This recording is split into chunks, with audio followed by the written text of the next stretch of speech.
नमस्कार। स्वागत है आपका बुक ऑडियो में। मैं सुमन रावत एक बार फिर से लेकर हाजिर हूँ शिवांगी पुरोहित द्वारा लिखित किताब सांझी, एक अधूरी कहानी। अब तक आपने सांझी में सुना कि कैसे वंश की हालत खराब होने पर उसे अस्पताल ले जाया गया, जहाँ सांझी भी अपने ससुर जी के साथ गई। लेकिन अचानक वंश के साथ ससुर जी अस्पताल से गायब हो गए। आखिर कहाँ चले गए थे सब सांझी को वहां छोड़कर? जानिए सांझी की इस कड़ी में। डॉक्टरों ने सांझी से कह दिया कि वंश ठीक है, उसे वापस घर ले गए हैं। सांझी को बड़ा आश्चर्य हुआ कि उसे बिना बताए अचानक क्यों ले गए। उसे ये बात सुनकर राहत मिली कि वंश अब ठीक है। सांझी राघव के साथ दूसरी गाड़ी करके घर के लिए निकल गई। रास्ते भर राघव सांझी से बातें करते रहा। उसका मन भटकाता रहा। 2 घंटे का रास्ता सांझी ने ये सोचकर काट लिया कि वंश अब ठीक है। सांझी की गाड़ी जब घर के सामने आकर रुकी तो देखा घर में लोगों की भीड़ लगी है, मानो पूरा गांव इकट्ठा हो गया हो। सांझी गाड़ी से उतरी। उसे कुछ समझ नहीं आ रहा था। सांझी ने अपनी माँ, नानी और मामी को भी देखा। सब आकर सांझी से लिपट कर रोने लगे। सांझी का दिल जोर जोर से धड़कने लगा। सांझी ने बिना सोचे दौड़ लगा दी। उन लोगों की भीड़ को चीरते हुए वो बरामदे में पहुंची और देखा सफेद कफन ओढ़े उसका वंश जमीन पर पड़ा था। सांझी की चीख निकल गई। वंश को हिलाकर कहने लगी, वंश, वंश उठो ना, तुम नहीं जा सकते, तुम मुझे छोड़कर नहीं जा सकते। वंश, वंश उठो ना। सांझी ने वंश को कसकर पकड़ लिया और जोर जोर से रोने लगी। वंश के अंतिम संस्कार की सारी तैयारियां हो चुकी थी, लेकिन सांझी वंश को छोड़ने का नाम नहीं ले रही थी। उसने वंश को इतना कस के पकड़ रखा था कि उसकी पकड़ ढीली नहीं कर पा रहे थे लोग। सांझी वंश मत जाओ कहते हुए रोई जा रही थी। 4-5 महिलाएं मिलकर सांझी को खींच रही थी ताकि वंश को शमशान ले जाया जा सके। माँ और मामी ने मिलकर सांझी को वंश के शव से अलग कर दिया। सांझी बार बार दौड़कर वंश से लिपट जाती। सांझी ने इस तरह 3 घंटे की देरी करवा दी। जैसे तैसे वंश को शमशान ले जाने के लिए घर से बाहर ले जाया गया, लेकिन सांझी शव यात्रा के पीछे दौड़ने लगी। वंश, वंश मत ले जाओ ना, मेरे वंश को मत ले जाओ ना। राघव, माँ, मामी और उनके लड़कों ने मिलकर सांझी को पकड़ा और वापस घर के अंदर लेकर आए। सांझी की जिंदगी उजड़ गई थी। आज उसका वंश उसे छोड़कर चला गया था। ये साथ इतनी जल्दी छूट जाएगा ये किसे पता था।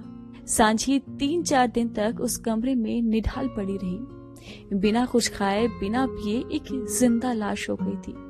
वंश की माँ का भी बुरा हाल था। ससुर जी ने उनसे कहा, वंश बिल्कुल ठीक था। ये घंटों उसके पास कमरे में बैठी रही, लेकिन ये बाहर आई और वंश की हालत बिगड़ गई और 1 घंटे के अंदर ये सब हो गया। ना जाने क्या हुआ होगा। हो सकता है इस लड़की ने ही कुछ कर दिया हो, कहकर वो भी सिसकने लगे। वंश की माँ बेटे के वियोग में सोचने समझने की शक्ति खो चुकी थी।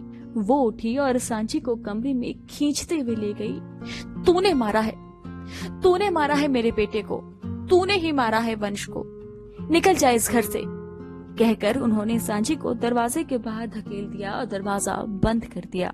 सांझी जमीन पर गिर गई। उसके शरीर में बिल्कुल शक्ति नहीं थी। वहां उसे उठाने वाला भी कोई नहीं था। राघव ने अपने घर के छत से ये नजारा देख लिया। वो भागकर नीचे आया और सांझी को उठाया। उसने ऑटो बुलाकर सांझी को उसमें बिठा दिया और सांझी की माँ को फोन कर दिया। सांझी की माँ, जो कि नानी की यही थी। राघव सांझी को उसकी माँ के पास लेकर गया। सांझी लगभग बेहोश थी। माँ और सांझी के मामा उसे सरकारी अस्पताल ले गए, जहाँ डॉक्टरों ने उसकी हालत देखकर जिला अस्पताल रेफर कर दिया। 2 घंटे के रास्ते में सांझी ने आंखें नहीं खोली। माँ को डर लग रहा था कि सांझी को कुछ ना हो जाए। जिला अस्पताल में सांझी को भर्ती कराया गया। उसके शरीर में खून की कमी आ गई थी। कई बोतल खून चढ़ाई गई और ग्लूकोज भी चढ़ाया गया। 15 दिन तक सांझी वहीं भर्ती रही। सांझी का वजन अच्छा खासा था, लेकिन इन 15 दिनों में वो सूख कर कांटा हो गई थी। सांझी की माँ उसके पास ही बैठी रही। सांची कहती रही कि उसे वंश के पास जाना है। सांची की बातें सुनकर माँ भी रोने लगती। भला कौन सी माँ अपने बच्चे की ऐसी हालत देख पाती, लेकिन सांची अब रोती नहीं थी, उसके आंसू खत्म हो गए थे। एक दिन अस्पताल के उस कमरे में सांची सो रही थी कि अचानक वंश की आवाज सांची को सुनाई दी। मेरा बच्चा, कैसा है तू? सांची जाग गई, लेकिन आंखें बंद थी। वंश, तुम हो ना? तुम वापस आ गए वंश, सांची ने कहा। मैं तो हमेशा तुम्हारे साथ हूं, जब भी याद करोगी मैं आ जाऊंगा, बस तुम मेरे बिना रोना मत, मेरी जलेबी। सांची को अपने गाल पर वंश का हाथ महसूस हुआ और सांची ने आंखें खोल दी, लेकिन वहां कोई नहीं था। सांची उठकर बैठ गई और घुटनों पर सिर रखकर रोने लगी।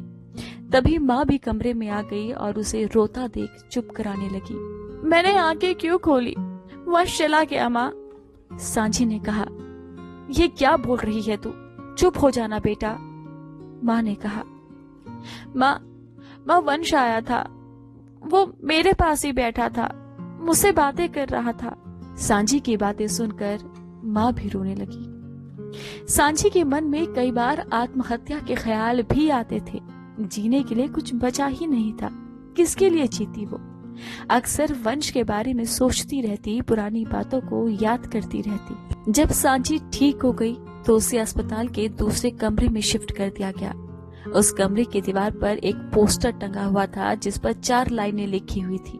सांची इन लाइनों को बार बार पढ़ती। खुद को यदि मार लिया तूने तो ये जमाना क्या सोचेगा? वो थूकेगा तेरे ऊपर और कलंकित तेरा इतिहास होगा। इन लाइनों का सांची पर गहरा असर पड़ा। उसने अस्पताल के उस पोस्टर को देखते देखते अपनी जिंदगी के सारे पहलुओं को फिर से देखा। पिछली जिंदगी की हर बात याद की और फिर मरने का ख्याल छोड़ दिया। उसने फैसला किया कि अब वो अपने लिए जिएगी। पूरी तरह ठीक होने के बाद माँ उसे वापस नानी के यहाँ लेकर आई। वहाँ 3-4 दिन रहने के बाद एक दिन माँ ने नानी को मामा से बात करते सुना। सांची को यहाँ नहीं रहना चाहिए, अपने घर में 3-3 सुहागने हैं, अब वो रोज सुबह उसका मुंह देखेंगी। ये सुनकर माँ को बहुत धक्का लगा।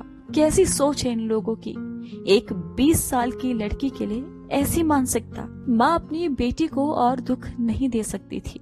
वे उसे बंटी के साथ वापस रीवा ले गई। सांची उस किराए के कमरे में अपनी माँ और भाई के साथ रहने लगी।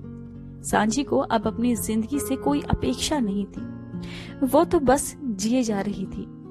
अब वो अपने लिए कुछ करना चाहती थी, अब वो खुद के लिए जीना चाहती थी। एक दिन सांची अपने पुराने घर वाले एरिया में किसी काम से गई थी। शाम का वक्त था। चलते चलते अचानक उसके कदम उस पार्क की तरफ बढ़ गए। सांची उस पेड़ के पास पहुंची जहां वो वंश से मिलती थी, जहां बैठकर घंटों वंश से बातें किया करती थी। उस पेड़ को देखकर सांची को रोना आ गया। सांची उस पेड़ के तने से लिपटकर बहुत रोई, मानो वो वंश से लिपटकर रो रही हो। उस पेड़ से लिपटकर उसे सुकून मिला। जब तक हल्का अंधेरा नहीं हो गया तब तक सांची वहां से नहीं उठी। जो सुकून उसे मिल रहा था वो उसे खोना नहीं चाहती थी। वो पेड़ सांची और वंश के प्यार की निशानी बन गया था। अब सांची हर कभी उस पार्क में जाती और उस पेड़ के नीचे बैठकर अपने वंश को याद करती। सांची ने उस पेड़ पर पत्थर से खरोंच कर लिख दिया था, हम फिर मिलेंगे। #सांची वंश। तो ये थी कहानी सांची की, ये थी कहानी सांची वंश की। एक बाली उम्र की सच्ची प्रेम कहानी जो पूरी होकर भी अधूरी रह गई।